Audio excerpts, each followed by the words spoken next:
another session of the Journey of a Youth. And this session will be about the upcoming election.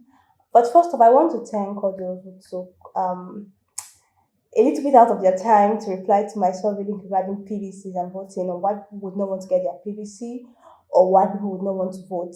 So I would like to take a little time to address some of the feedbacks I got, I'm really, really grateful for all of them. So the first is the problem of distance, inadequacy of INEC staff. We have unfavorable time. We have poor dissemination of information. We have fear of violence. We have vote doesn't count. Yeah, this is the most popular one. Oh, my vote is not going to count, so why should I vote? So there's desired candidate not nominated. There's bribery and corruption. There's selling of votes. There's poor electoral education, that the masses are not well educated on the electoral rights. There's this like a dice practice of people, okay, election, this political apathy, yes, that's the right word. There's past experiences. I mean, we've been voting, so why should we keep voting when nothing is happening? And then there is long hours of waiting for PVC.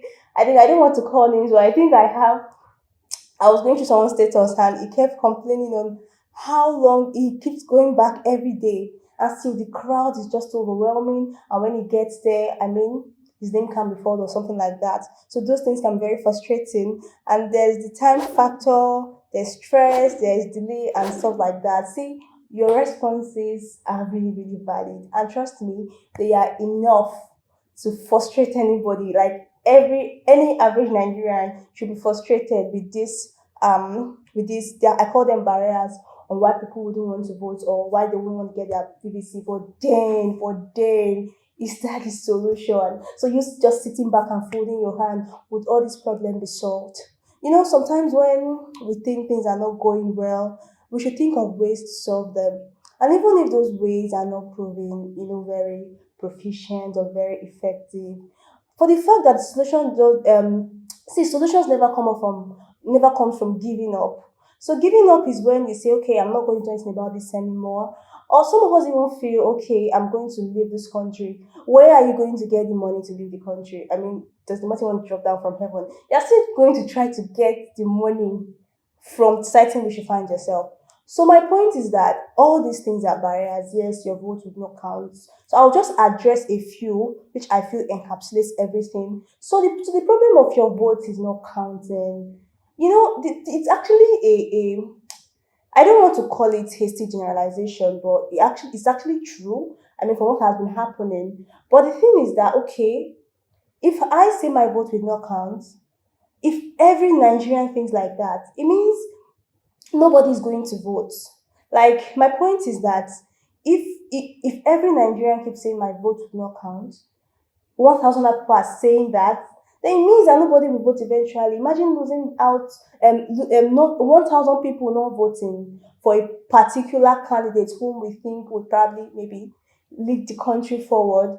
But I'm calling for a change of mindset. Imagine those 1,000 people, each of them start saying, okay, my vote will count. My vote will count. It means 1,000 people are going out there to vote.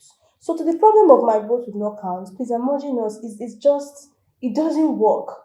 It doesn't work. It only makes things worse. So try to have a change of mindset. It's actually the truth. If everybody starts mentioning that my vote will not count, then your vote will not really count. I mean, nobody would vote.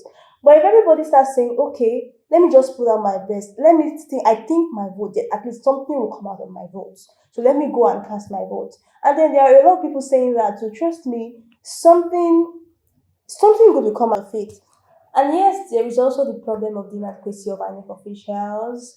There's also the problem of having to wait all day under the sun, waiting for your PVC. There is the problem of wrong timing. All these things add to frustrations. You understand? But the truth is that before anything good is achieved, we have to make sacrifices. I mean, nothing good can be achieved if you're not willing to make sacrifice. The same way you study to pass your exam, the same way you work all the time to put money into your pocket, the same way you just have to go that extra mile to make something meaningful out of your life. Just go that same extra mile for your country. It might seem like it's not worth it, but trust me, the certain is that Africans, especially Nigerians, we always want to run away, we want to jackpot. Truth is that you can never really identify with the foreigners as being on the same level with them. Like even when we run there, we are not the same with them. We would always be viewed like an outcast. Like I don't know. I'm not trying to paint it in a bad way. It's very beautiful to take a very beautiful life, but I'm sure you wouldn't want to spend it forever in a land that would never see you as really one with them. It's not a bad thing to leave. I don't want to get me wrong, but the thing is that why don't you just go that extra mile, offer that extra sacrifice to build your own homeland? We don't have to be pessimistic about it. Yes, it has happened before, but saying it has happened before and it will happen again, I mean, I'm sure you know that's a fallacy. So to the problem of voting, I yeah, some people might not vote because of problem of violence. Some people might not vote because they feel it's not worth it. The votes will not count. So this is for those that have gotten their PVCs. Now you have your PVC. It is, yes, that's, you've gone one step ahead. But then if you don't vote, then it means the PVC is somewhat useless. So you have to try your best. Like I'm begging you, I wish I can kneel down. You have to try your best to vote. Like I'm very serious about it. I don't know how your schedule at work would be. I don't know how. Well, it's a national thing, so there will definitely be a form of consideration for everyone. You understand? To vote, you have to vote, unless it's a matter of life and death. You know, you are bedridden, you just gave birth, you're very old. Understandable. Try your best. Tell yourself that nothing will stop you from voting. Even when, okay, there might be the problem of you going back. Maybe your polling is at Enugu and in Lagos as a student. You know, if I'm just saying, if there's any way possible, if you can see this voting as a life or death thing, even still that way, just try your best to vote. Don't allow anything to hinder you.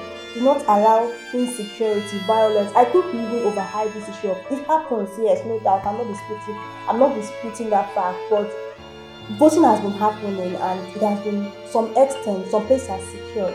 Understand? So there are still secure places, and it's just my prayer that we don't have any issues of violence and stuff, but just try.